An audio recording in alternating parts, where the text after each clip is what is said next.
All right, it's chip of the day. We have a Texas Instrument DAC8532.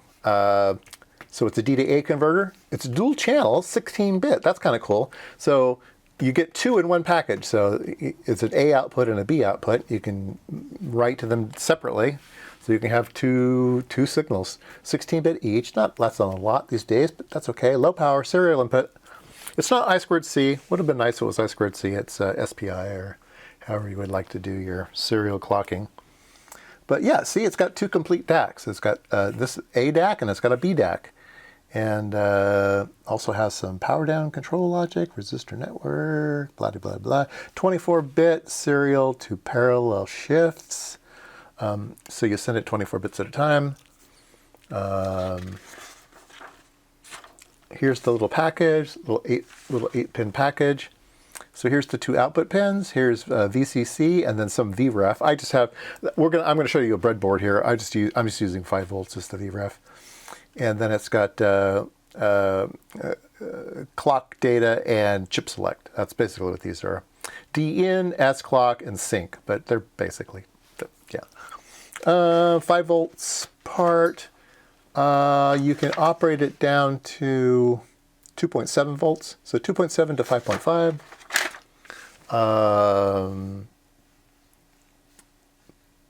Power yeah. Tiny little package. It's one of those VSSOP, the real fine pitch. I mean, it's a DAC. There's not much to say about it.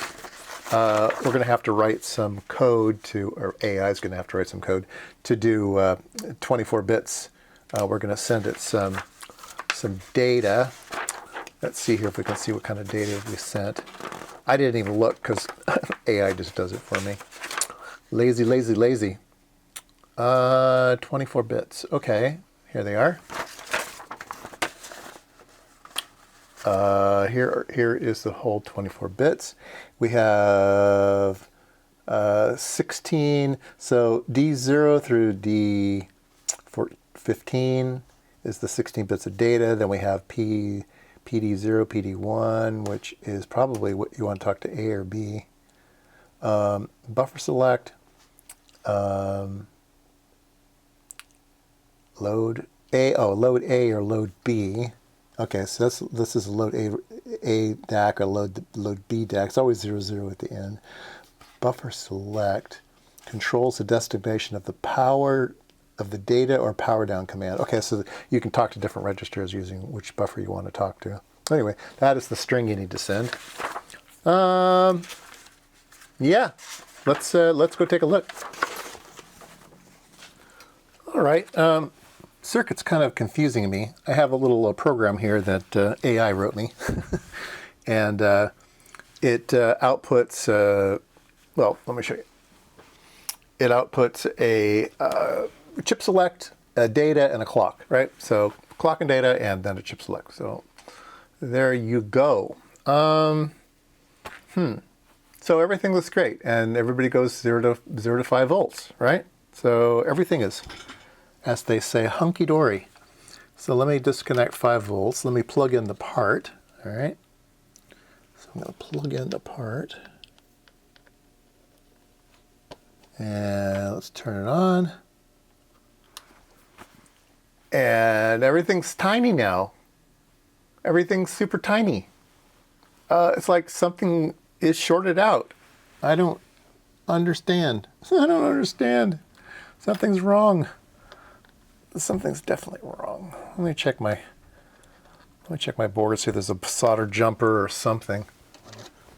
All right, I put the part backwards on the board.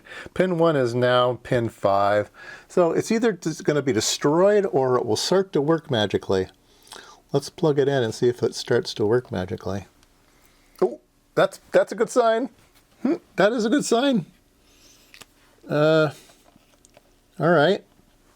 So, at least it's not crowbarring any longer. Let me get another probe out. We'll take a look at the output here. Rookie mistake. Rookie mistake. These tiny little parts, with aging eyes, sometimes you get it wrong. Oh, man. All right, so let's turn on channel 4. And let's see if it's doing something. Oh, look at that. It's going up. Oh. I think it's working. I think it's working.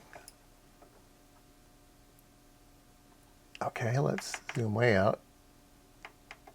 Let's zoom way out. Let's zoom way out.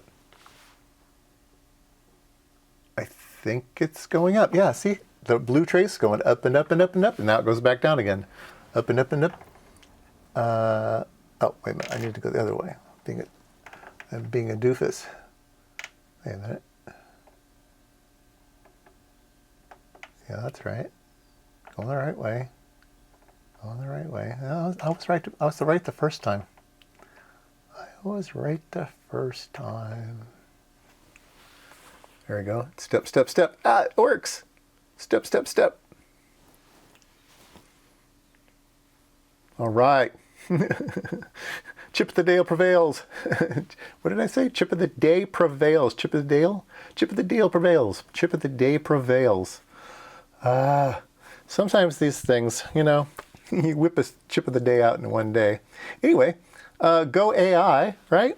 It just worked. I mean, you just tell AI to do it, and it does it. In fact, let me tell you about AI. So it wrote the program for me as a script. All I prompted it was that I have an AT-Tiny 3224, and I have a DAC8532, and I want to make a stair-step ramp. Okay? And boom, there it is. Now, I overrode the program because I didn't like the pin they were using, so I put it on a different pin because my breadboard, it was closer to jumper it. And unfortunately, I used an SPI line, and yeah, that was dumb. Anyway, I should have left it alone. It knew best. Yeah, everything's looking good. Now, I did modify the AI program to be clean. I did modify the AI program because I got this little I2C display here. And I just put DAC8532. All it did was write to this, and I just copy and pasted that from another program I already had. So copy and paste, use AI, done. Yep, works good. All right, that was Chip of the Day, a Texas Instrument DAC8532, a dual DAC. That's pretty cool.